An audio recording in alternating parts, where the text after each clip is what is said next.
Hey guys, good morning, welcome back our new blog. कैसे हैं आप सब? आई होप आप सब बहुत अच्छे होंगे और मैं भी अच्छी हूँ। तो आज की सुबह हो गई और सुबह सुबह आ गई हूँ छत पे।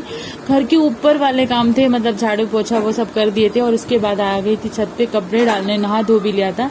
साथ में ये है मेरी भांजी जो मेरी अभी ननद घर पे आई है, उनकी लड़की है और ये 2 साल की है, पर बहुत शरारती है। इसकी वजह से ना पूरा घर का काम लेट हो जाता है और उस वजह से मैं पढ़ भी बहुत अच्छे से नहीं पा रही हूँ।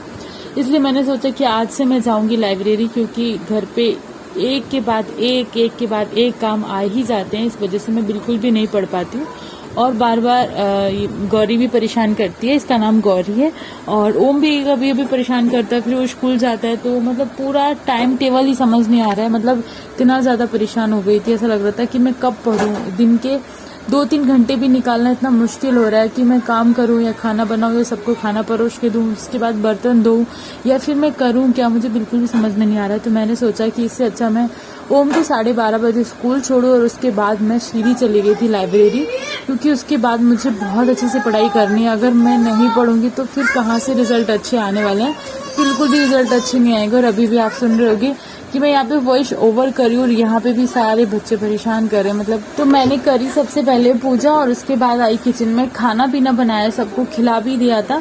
11:30-12 बजे तक सबने खा लिया था और उसके बाद मैं बहुत ही जल्दी ऊपर आई। मैंने सोचा आप जल्दी से तैयार होकर लाइब्रेरी चले जाऊं, लेकिन यहाँ पे ये गौरी मैया बैठी हुई थी खाने के लिए, तो फिर इनको भी खाना खिलाया। अगर नहीं खिला के जाती तो फिर दीदी को भी ऐसा लगता कि बिना खिलाए चली गई, भूखी है, मतलब लड़की को कुछ मतलब ही नहीं है, तो उनको बहुत जल्दी बुरा लगता है। इसलिए मतलब एक हाउसवाइफ होती है ना, उसकी लाइफ ही ऐसी होती है कि वो कुछ छोटे छोटे काम भी अगर ना करके जाए तो ना फिर ऐसा लगता है कि नहीं किया, क्यों नहीं किया। मतलब ये नहीं देखते हैं कि अभी एग्जाम अगर क्लियर नहीं होगा तो आप लोग ही ताने मारोगे कि मतलब इतना पढ़ती थी, क्या हुआ, कैसे हुआ, हुआ ही नहीं, मुझे तो पता ही था कि नहीं होगा। मतलब लोग ताने मारने के लिए भी तैयार रहते हैं।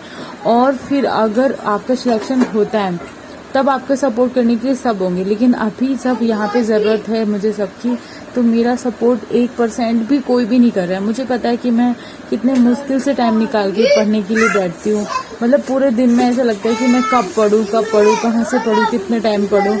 तो मैंने फिर यहाँ पे मैंने सोचा था कि मैं 12 बजे निकल जाऊँ, पर मैं नहीं निकल पाई। फिर मैं ओम को स्कूल में योगी छोड़ने चले गए और मैं यहीं पे बैठ गई थी बुक्स लेके। मैंने कहा कोई बात नहीं, जब मुझे टाइम मिलेगा 1 बजे 2 बजे मैं तभी निकल पाऊंगी, क्योंकि मैंने उसको पहले खाना खिलाया, फिर ओम को तैयार किया, स्कूल भेजा और इसके बाद फिर मैं यहाँ पे 1 घंटे के लिए बुक्स लेके बैठ गई थी। तो मैं 12 से 1 बजे तक मैंने अपनी पढ़ाई यहाँ पे कंप्लीट करी घर पे ही, और उसके बाद तब मैं जाऊंगी लाइब्रेरी, क्योंकि मतलब मुझे लाइब्रेरी अगर मैंने आज से शुरू नहीं किया तो मेरा आज से कल से परसों ऐसे होता ही चला जाएगा और मैं कभी नहीं पढ़ पाऊंगी। तो मैं देखती हूँ अभी जल्दी से तो लाइब्रेरी जा पाऊंगी तो चली जाऊंगी, अगर नहीं जा पाऊंगी तो घर पे ही पढ़ने की कोशिश करूंगी। तो मतलब ये होता है कि अगर आप डिसीजन भी लेते हो ना किसी भी चीज़ का कि आपको ये करना और ये करना है, तो वो कभी पूरा ही नहीं होता है, क्योंकि कभी चीज़ें ख़त्म ही नहीं होती है। मतलब इतने घर के काम। हाँ, मतलब मैं तो ये कहूँगी कि आप लोगों की अगर शादी नहीं हुई है, मेरी प्यारी बहन है, तो पहले आप पढ़ के कुछ ना कहीं सिलेक्शन ले लें, उसके बाद ही शादी करें, क्योंकि शादी के बाद ना आपको हमेशा ताने के अलावा कुछ नहीं मिलने वाला है। मतलब आपको कोई भी मौका नहीं मिलने वाला है पढ़ाई के लिए। हाँ, अगर आप पढ़ भी रहे हो तो फिर बस ये कि मतलब आप अपने हिसाब से अपने ऊपर, मतलब सब कुछ अपने ऊपर ही लेके चलोगे तभी जाके आप पढ़ पाओगे। मतलब बिल्कुल भी आपका कोई सपोर्ट नहीं करने वाला। मतलब सारी जिम्मेदारियां आप अपने ऊपर लेके पढ़ाई कर रहे हैं तो आप पढ़ लेंगे। तो फाइनली मैं चली गई थी 2 बजे लाइब्रेरी और मैं 6 बजे तक लाइब्रेरी में रही और वापस आ गई। फिर मुझे खाना पीना तो बनाना ही था, क्योंकि वो तो भाई जीवन का एक ऐसे काल ही है। और यहाँ पे हो चुकी है शाम। चलो मिलते हैं कल नए ब्लॉग के साथ। आज के लिए बस इतना ही, बाय बाय।